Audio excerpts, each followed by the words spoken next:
नमस्कार। आज मैं आप लोग को कक्षा 7 का एनसीईआरटी का बुक रुचिरा उसका तृतीय पाठ स्वावलंबन पढ़ाने जा रही हूँ। पहले मैं संस्कृत में बोलूँगी, उसके बाद उसका अनुवाद हिंदी में करके आप लोग को समझाऊंगी। तो चलिए, सबसे पहले हम लोग जानते हैं कि स्वावलंबन का मतलब क्या होता है। स्वावलंबन का मतलब होता है आत्मनिर्भरता। आत्मनिर्भर का मतलब होता है जो काम हम अपने स्वयं से करते हैं, अपने से करते हैं, वही हुआ आत्मनिर्भरता। तो हम लोग आगे बढ़ते हैं और जानते हैं कि स्वावलंबन ये जो पाठ है इसमें क्या बताया गया है और क्या इसमें कहानी है। तो आगे बढ़ते हैं और जानते हैं। कृष्णमूर्ति श्रीकंठश्च मित्रे आस्ताम। कृष्णमूर्ति और श्रीकंठ मित्र थे। श्रीकंठ से पिता समृद्ध आसीत। श्रीकंठ के पिता समृद्ध थे, मतलब धनी थे। अतः तस्य भवने सर्वविधानि सुख साधनानि आसन। इसलिए उसके भवन में सभी प्रकार की सुख सुविधाएं थी। तस्मिन् विशाले भवने 44 स्तंभा आसन। उसके बड़े घर में 44 मतलब 40 स्तंभ मतलब खंभे थे। उसके बड़े घर में 40 खंभे थे। तस्य 18 प्रकोष्ठेषु 50 गवाक्षा 44 द्वाराणि 38 विद्युत व्यंजनानि च आसन। तस्य 18 प्रकोष्ठेषु मतलब वहाँ उनके भवन में क्या थे, 18 मतलब 18 कमरे थे। प्रकोष्ठेषु मतलब कमरे। 50 गवाक्षा 50 खिड़कियां। 44 द्वाराणी मतलब 44 दरवाजे। 38 विद्युत व्यंजनानि च आसन मतलब 38 कितना हुआ आपका 36 पंखे, बिजली वाले पंखे थे। तत्र 10 सेवका निरंतरम कार्यम कुर्वन्ति स्म। वहाँ 10 नौकर लगातार, निरंतर मतलब लगातार, काम करते रहते थे। परम कृष्णमूर्ते माता पिता च निर्धनो कृषक दंपति। परंतु कृष्णमूर्ति के माता और पिता निर्धन किसान दंपति थे। तस्य गृहम आडंबर विहीनम साधारण च आसीत। उनका घर आडंबर विहीन मतलब भौतिकवादिता से दूर और साधारण था। एकदा श्रीकंठ तेन सह प्रातः 9 तस्य गृहम् अगच्छत्। एक दिन श्रीकंठ उनके साथ प्रातः 9 बजे उनके घर गया। किसके घर गए श्रीकंठ? कृष्णमूर्ति के घर। तत्र श्री कृष्णमूर्ति तस्य माता पिता च स्वशक्त्या श्रीकंठस्य आतिथ्यम अकुर्वन्। वहाँ तत्र मतलब वहाँ कृष्णमूर्ति और उसके माता पिता स्वशक्त्या मतलब अपनी शक्ति के अनुसार श्रीकंठ का आतिथ्य किए, मतलब अतिथि सत्कार किए। कोई भी हम लोग के घर में आता है तो हम लोग उनको स्वागत करते हैं, अच्छे से उनका स्वागत करते हैं। तो वही अतिथि सत्कार जो अतिथि का अर्थ क्या हुआ? जो मतलब किसी भी समय बिना तिथि के जो आ जाए वो अतिथि है। ठीक है, तो जितना उनके पास शक्ति था अपने शक्ति के अनुसार उनका आदर सत्कार किए।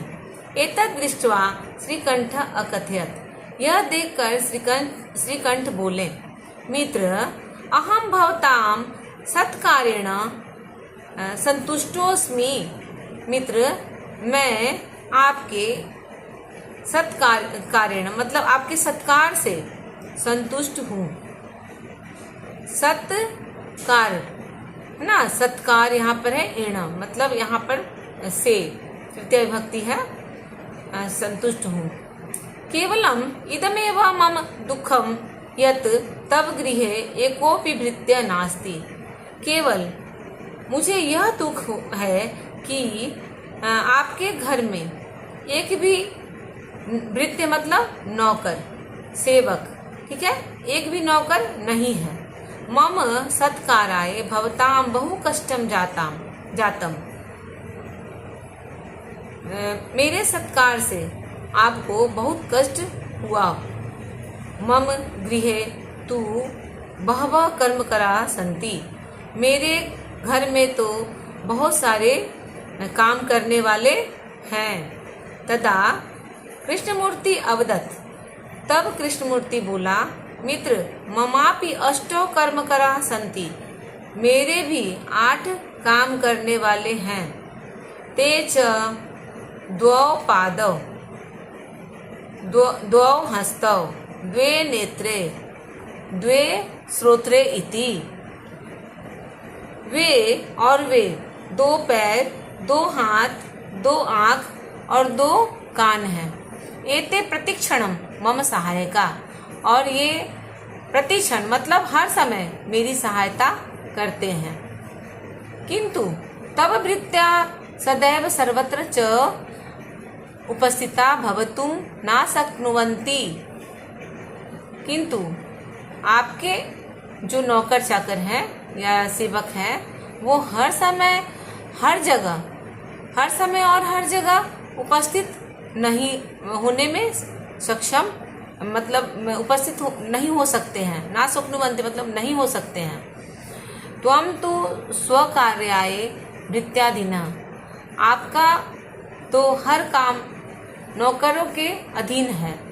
भृत्याधीन, भृत्य जो अधीन मतलब नौकरों के अधीन है, मतलब नौकर ही करेंगे तो होगा, ऐसे आपका काम सब पड़ा रहेगा।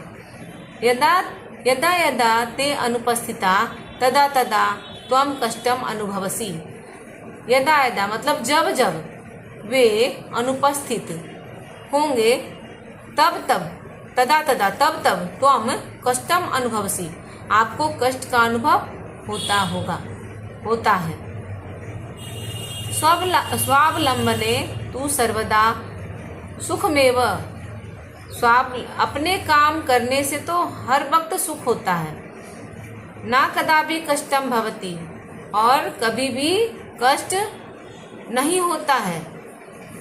श्रीकंठ अवदत्, मित्र श्रीकंठ बोला, मित्र तब वचनानि श्रुत्वा मम मनसि महती प्रसन्नता जाता। मित्र आपके वचन को सुनकर मेरे मन में बहुत प्रसन्नता हुई। अधुना अहमपि स्वकार्याणि स्वयमेव कर्तुम इच्छामि। अब मैं भी अपने स्वकार्याणि मतलब अपने काम, स्वयमेव मतलब स्वयं जो रेव, स्वयं ही अपने ही करने की इच्छा करता हूँ, मतलब करना चाहता हूँ। भवतु 12:30 वादनमिदम। अब क्या हो रहा है? 12:30, 12:30 वादनमिदम मतलब अब 12:30 हो गए हैं। सांप्रतम गृहम चलामी, अब मैं घर चलता हूँ। तो इस तरह से ये जो अध्याय है, जो पाठ है स्वावलंबन, ये देखिए कितना सुंदर पाठ है। इसमें 2 मित्र की कहानी है। 2 मित्र हैं, एक कृष्णमूर्ति और दूसरे श्रीकंठ। दोनों जो है श्रीकंठ जो है बहुत ही श्रीकंठ जो है वो बहुत ही समृद्ध परिवार का होता है, जिसके पास बहुत सारे नौकर चाकर होते हैं। उसके सारे काम उसके सेवक करते हैं, उसका बहुत बड़ा घर होता है। वही दूसरी तरफ कृष्णमूर्ति जो है वो एक किसान परिवार से आते हैं और उनके माता पिता मतलब निर्धन होते हैं, निर्धन किसान होते हैं। लेकिन ये इनका देखिए कोई अतिथि अगर इनके घर आते हैं कृष्णमूर्ति के घर, तो वो और उनके माता पिता सभी लोग मिलकर उनका बहुत ही अच्छा स्वागत करते हैं। जैसे श्रीकंठ गए उनके घर पे, तो उनके माता पिता ने उनका बहुत ही स्वागत किया और ये देखकर श्रीकंठ को भी बहुत ही अच्छा लगा और उन्होंने एक सीख ली कि अपने स्वयं से किसी काम को करना चाहिए, सेवकों के अधीन नहीं होना चाहिए। तो हम लोगों को भी ये शिक्षा मिलती है इस चैप्टर से, इस पाठ से, कि हम लोगों को भी सेवकों के अधीन नहीं होना चाहिए। हम लोग को अपना काम स्वयं करना चाहिए, दूसरे पर आश्रित नहीं होना चाहिए। तभी हम लोग जीवन में आगे बढ़ेंगे और जीवन में कुछ कर पाएंगे। तो मैं समझती हूँ कि आप लोग को मेरा ये जो मैं पढ़ाई हूँ ये आपको अच्छा लगेगा और आप अच्छे से पढ़ेंगे और अपने एग्ज़ाम की तैयारी करेंगे। प्रश्न उत्तर भी मैं डाल दूंगी इसके बाद, और आशा करती हूँ कि मेरे जितने भी बच्चे हैं वो मैं जो भी पढ़ा रही हूँ उसे अच्छे से पढ़ेंगे और एग्ज़ाम में अच्छे नंबर लाएंगे। धन्यवाद।